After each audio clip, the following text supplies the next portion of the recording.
खरं म्हणजे 5-6 महिन्यापासून यायचं चालू होतं सिनेरा फिल्म स्टुडिओला.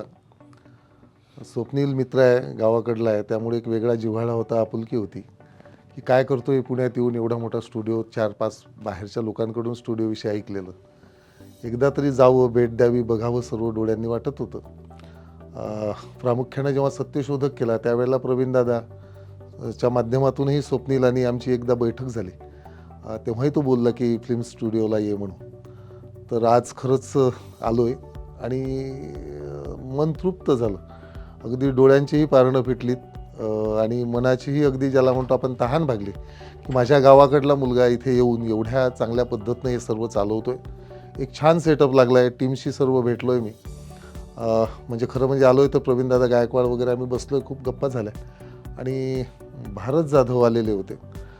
त्यांचा फोटोशूटही झाला आणि त्यांच्याशी एक छान चर्चा झाली. त्यांची एक सदिच्छा भेट या स्टुडिओला झाली.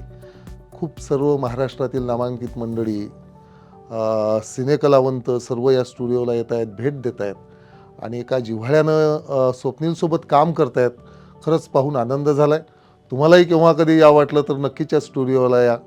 आपलेपण आहे, एक चांगले विषय आहे, सामाजिक जाणीव आहेत, त्यानंतर एक सांस्कृतिक ठेवा आहे आणि एक चांगल्या पद्धतीनं सामाजिक जाणीवेतून चालवणारा हा स्टुडिओ आहे. धन्यवाद.